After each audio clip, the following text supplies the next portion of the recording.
Assalamualaikum warahmatullahi wabarakatuh. Di video kali ini saya akan mencoba menganalisis saham APLN. Pertama, kita lihat aja ini ya, struktur besarnya saham ini. Ini kalau dilihat gini kok nggak kelihatan ya, ini downtrend atau uptrend. Kita lihat dengan bantuan MA 200 dan 50. Oh, di sini kelihatan ya, ini ada istilahnya dead cross. Dead cross itu dimana MA 50 memotong MA 200. Harusnya kan, nah ini di sini MA 50 memotong MA 200, namanya golden cross, berarti harga akan bergerak naik selama candle-candle masih di atas MA 50. Tapi kalau seperti ini, candle memotong atau turun di bawah garis MA 50, berarti tandanya dia akan memulai fase downtrendnya seperti ini. Jadi MA 50 itu akan menjadi resisten selanjutnya. Jadi dia akan terus bergerak di bawah sini, bergerak terus di bawah. Dan di sini MA 200 nggak sanggup untuk menahan. Harusnya dia di sini kan ini udah mulai ketahan ya, ketahan dan akhirnya kejebol juga MA 200. Dan sini terjadi dead cross di mana MA 50 memotong MA 200. Nah, di sini dia juga masih tetap bergerak di bawah MA 50. Di sini dia mulai ada pembalikan di atas, bergerak di atas MA 50 dan MA 200 menjadi area resistennya. Cuman di sini dia jebol lagi, dia bergerak lagi di bawah garis MA 50. Cuman kemungkinannya apakah dia akan balik seperti ini, masuk lagi ke atas dan bergerak naik, apa dia malah turun lagi untuk seperti yang sebelumnya, seperti ini. Udah naik, udah ngejebol MA 50, tapi dia balik lagi turun ke bawah, melanjutkan fase downtrendnya. Coba sekarang kita bantu dengan garis bantu. Kita buat trend line. Ini kita buat, coba ini di sini. Nggak bisa. Dari ekornya ya. Kita berfokusnya sama yang sebelumnya, jangan yang ini. Berarti ini kan dia emang sudah keluar juga dari trend line. Terus kita buat area resistennya.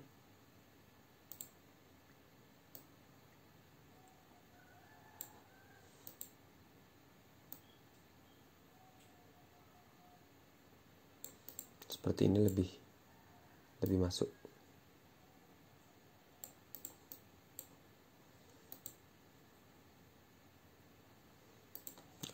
Jadi ini di sini ada resisten.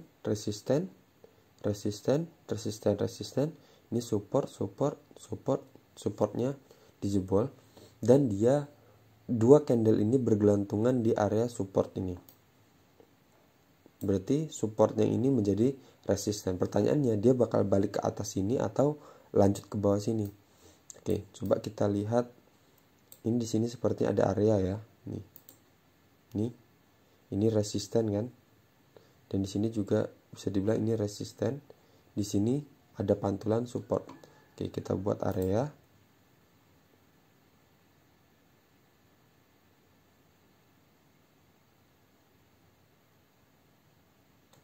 Berarti ini pakai garis aja bisa nih. Karena benar-benar menyentuh ya. Oke. Berarti sekarang posisi dia benar-benar ada di area support. Nih. Ini resisten, ini resisten dijebol dan kemudian menjadi area support, dan sekarang dia berada di area support. Nah, pertanyaannya, ini dia akan balik ke atas atau ngejebol support area yang ini? Kalau dia bergerak ke atas, berarti dia akan menuju resisten terdekatnya ini.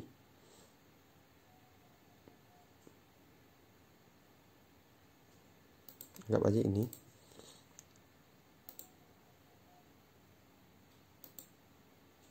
Bisa sampai sini. berarti dapat 10%, atau yang resisten yang ini bisa dapat sekitar 19%. Cut loss kita di mana? Kita wajib cut loss di sini. 1 tick atau 2 tick di bawah support trend line yang kita buat.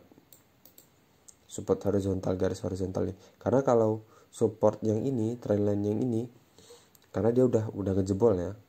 Jadi kita fokusnya sama yang ini. Kalau dia turun bergerak di bawah harga garis trend line horizontal ini, berarti kita wajib cut loss di harga 134. Ini udah 2 tick ya, 2 tick dari area support. 1 ticknya 135, itu nggak sampai 1% malah kita udah cut loss. Nah, kalau kita lihat dari stokastiknya, dia harganya sudah di bawah ya, itu udah bisa kita masuk. Biasanya kalau stokastik ini, kalau struktur saham itu bergerak uptrend, dia akurat. Jadi misal seperti ini dia udah uptrend di sini ya. Nah, di sini dia udah di area atas ini, berarti kita udah waktunya jual. Sini jual, di sini kita beli. Terus di sini di area ini lagi kita jual. Ini kita lihat ya. Di area ini kita jual, di area tinggi. Di sini kita beli. Tapi dia bergeraknya masih limbung ya, istilahnya limbung. Belum bergerak naik, tapi dia masih di area untuk bisa kita masuk. Nah, itu hanya berlaku kalau bentuk atau struktur saham itu bergerak uptrend seperti ini. Kalau stokastik ini tidak berfungsi kalau struktur sahamnya sedang downtrend seperti ini. Misal saya buat ini ya.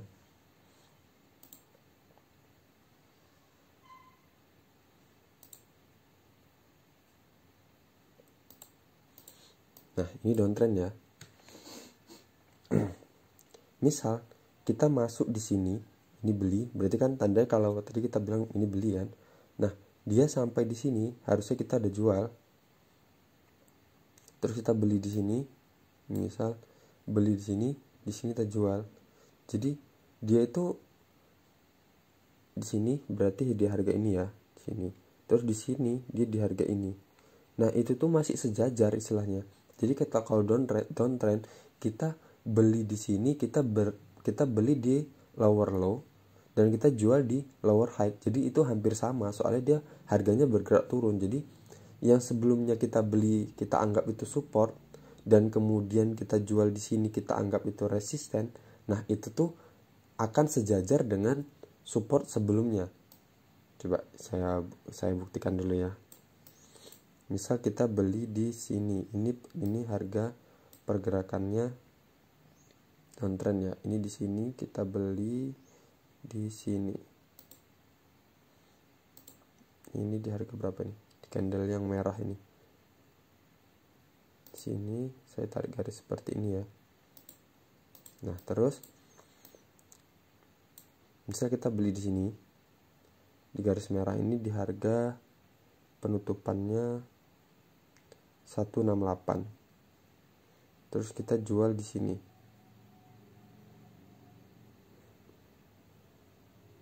Di sini ya. 168. Oh, ini masih bisa ya. Ini masih bisa. Masih bisa dapat 7%. Misal kita ambil yang nih. Ini di bawah ya. Mana?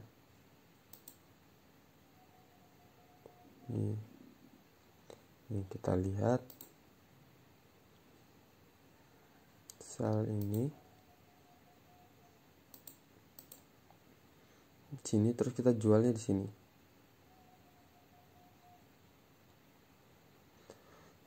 Kita masuk di candle yang ini ya. Berapa di harga 152. Terus kita jualnya di candle yang ini. Ya masih bisa ya sebenarnya. Cuman istilahnya gimana ya? Kalau menurut saya agak lebih beresiko dibanding saham itu sedang uptrend. Jadi kemungkinan dapat lebih tingginya itu lumayan. Jadi misalnya kita beli di sini di bawah ini, terus kita jual di atas ini di area yang dia pertama kali menyentuh, misal sini ya. Nah, 18%. Dan ini nggak beresiko karena dia emang trennya sedang uptrend dibandingin kita masuk di saham yang sedang downtrend seperti ini, dan kita menggunakan analisis ini, menggunakan stokastik ini, bantuan stokastik ini. Jadi istilahnya apa ya, TP-nya lebih nyaman untuk dilihat daripada kita beli saham yang downtrend dengan menggunakan analisis stokastik ini, bantuan stokastik ini. Coba kalau kita lihat dengan menggunakan bantuan Fibonacci.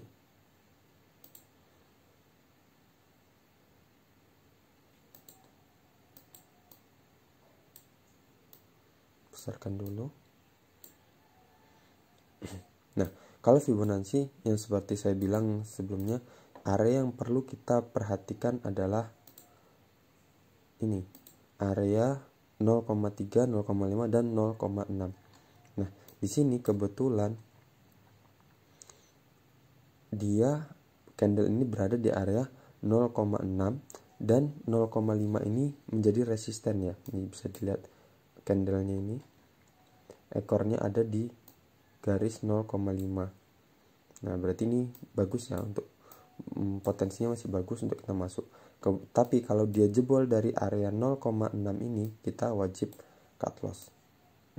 Oke, berarti dari Fibonacci mendukung, dari stokastik juga mendukung, dari trendline garis horizontal yang kita buat ini mendukung, tapi kalau dari trendline yang ini nggak mendukung. Oke, sekian dari saya, analisis simpel saham APLN. Assalamualaikum warahmatullahi wabarakatuh.